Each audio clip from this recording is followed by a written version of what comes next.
Hi friends, welcome back to our channel ధనాస్ vlogs. ఈరోజు నేను మీకు పన్నీర్ బటర్ మసాలాని రెస్టారెంట్ స్టైల్లో ఎలాగా ఈజీగా ఇంట్లోనే మన ఫ్యామిలీకి చేసి పెట్టచ్చు అనేది నేను ఈ వీడియోలో డీటెయిల్గా చూపిస్తున్నాను. వీడియోని స్కిప్ చేయకుండా చూడండి. అలాగే ఈ వీడియో మీ అందరికీ నచ్చిద్దని అనుకుంటున్నాను. ఒకవేళ నచ్చితే please like, share and subscribe to our channel. కుకింగ్లోకి వెళ్ళిపోతే కడాయి పెట్టుకొని కడాయి వేడెక్కిన తర్వాత కొంచెం ఆయిల్ వేసుకొని, ఆయిల్ కానీ బటర్ కానీ మీ ఇష్టం. నేను ఇక్కడైతే ఆయిల్ వేసి కొంచెం ఒక టేబుల్ స్పూను పన్నీర్ ముక్కల్ని ఈ విధంగా స్క్వేర్గా కట్ చేసుకొని వేయించుకుంటున్నాను. సన్న సగం మీద వేయించుకోండి, లేకపోతే పన్నీర్ మాడిపోతుంది అనమాట.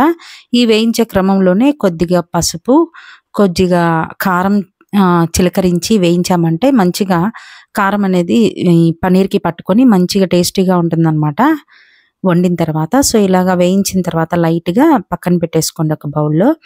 ఓ పక్కన ఇప్పుడు నేను జీలకర్ర, చెక్క, లవంగాలు, 2 యాలకులు, కొంచెం జీడిపప్పులు తీసుకున్నాను. ఒక గుప్పెడు లవంగాలు ఒక 3 తీసుకున్నాను. 1 అంగుళం చెక్క, 1 స్పూన్ జీలకర్ర, 2 యాలక్కాయలు వేసుకున్నాను. 1 గుప్పెడు జీడిపప్పులు వేసుకుంటున్నాను. సో ఈ జీడిపప్పులు వేసుకోవడం వల్ల పన్నీర్ బటర్ మసాలాకి క్రీమీ టెక్స్చర్ వస్తుందన్నమాట. ఇది మిస్ చేయొద్దు. ఒకవేళ మీకు జీడిపప్పులు వద్దు అనుకుంటే పుచ్చగింజలు కూడా వేసుకోవచ్చు.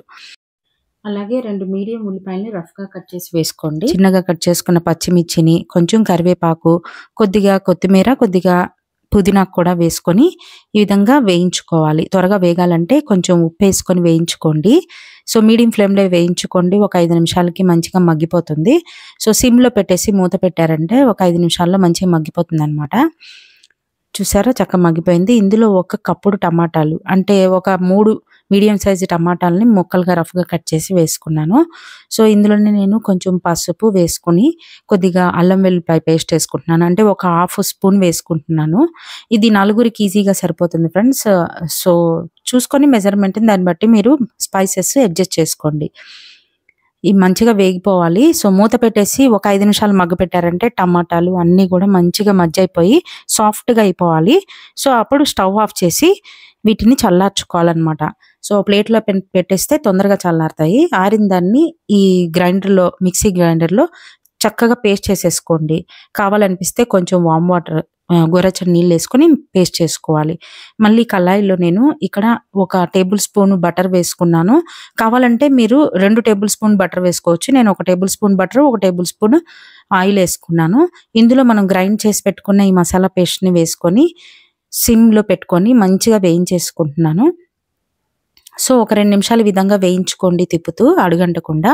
సో ఈ మిక్సీ గిన్నెలో ఉన్న కొంచెం పేస్ట్లో కూడా ఒక చిన్న గ్లాసు వాటర్ పోసి, అంటే ఒక 1/2 కప్ వాటర్ పోసేసి మంచిగా తొలిపేసి ఇందులో పోసేసుకున్నాను. సో ఈ ఉడుకు స్టార్ట్ అవుతున్నప్పుడే ఒక 2 స్పూన్లు కారం వేసుకుంటున్నాను. నా దగ్గర కారం ఎక్కువ కారం ఉండదు అనమాట, కలర్ బాగుంటుంది. సో 1 టేబుల్ స్పూన్ ధనియాల పొడి, 1 టీ స్పూన్ జీలకర్ర పొడి, 1 టీ స్పూన్ గరం మసాలా పొడి అండ్ తగినంత ఉప్పు వేసుకొని మంచిగా కలిపేసుకోవాలి. ఎక్కడ కూడా మనకి లంప్స్ లేకుండా, అంటే ఉండలు లేకుండా. సో టేస్ట్ని బట్టి మీరు కారం అనేది అడ్జస్ట్ చేసుకోవచ్చు. సో నేనైతే కొంచెం స్పైసీగా చేస్తున్నాను. సో కారం మళ్ళీ వేసుకున్నాను. ఉప్పు కారం చూసుకోండి. ఫైనల్గా ఇందులోనే 1 టేబుల్ స్పూన్ కసూరి మూతిని ఈ విధంగా మంచిగా నలిపేసి పౌడర్లా వేసుకొని కలిపేసుకోవాలి. సో ఇంతేనండి, ఎంతో చక్కగా రెడీ అయిపోతుందో చూసారా, ఎంత క్రీమీగా. సో ఫైనల్గా ఇందులో మనం వేయించుకుని పక్కన పెట్టుకున్న పన్నీర్ ముక్కలు కూడా వేసుకొని ఒకసారి కలుపుకొని సన్న సెగ మీద ఒక 2 నిమిషాలు మగ్గ పెట్టాలన్నమాట. అది మీరు ఓపెన్ చేసేసి ఉడుకుతున్నప్పుడు స్లోగా పెట్టుకొని మూత పెట్టేసి 1 నిమిషం మగ్గ పెడితే సరిపోతుంది. ఈలోపు మనకి 1 నిమిషం తర్వాత ఓపెన్ చేసి చూస్తే మంచిగా క్రీమీ టెక్స్చర్తో పన్నీర్ బటర్ మసాలా రెడీ అవుతుంది రెస్టారెంట్ స్టైల్లో. సో దీంట్లో మనం గార్నిష్ చేసుకున్నామని, రెస్టారెంట్ అంటే గార్నిష్ ఎలా ఉండాలి? సో మిల్క్ని కానీ, అంటే మిల్క్ పైన పాల మీగడ ఉంటుంది కదా, అది కానీ, లేదంటే ఫ్రెష్ క్రీమ్ని కానీ ఈ విధంగా గార్నిష్ చేసుకొని కొత్తిమీరతో గార్నిష్ చేసి సర్వ్ చేసుకోవటమే. ఎలా అనిపించింది నా రెసిపీ? మీకు నచ్చిందా? ట్రై చేయండి. నచ్చితే కనుక కమెంట్ చేయండి.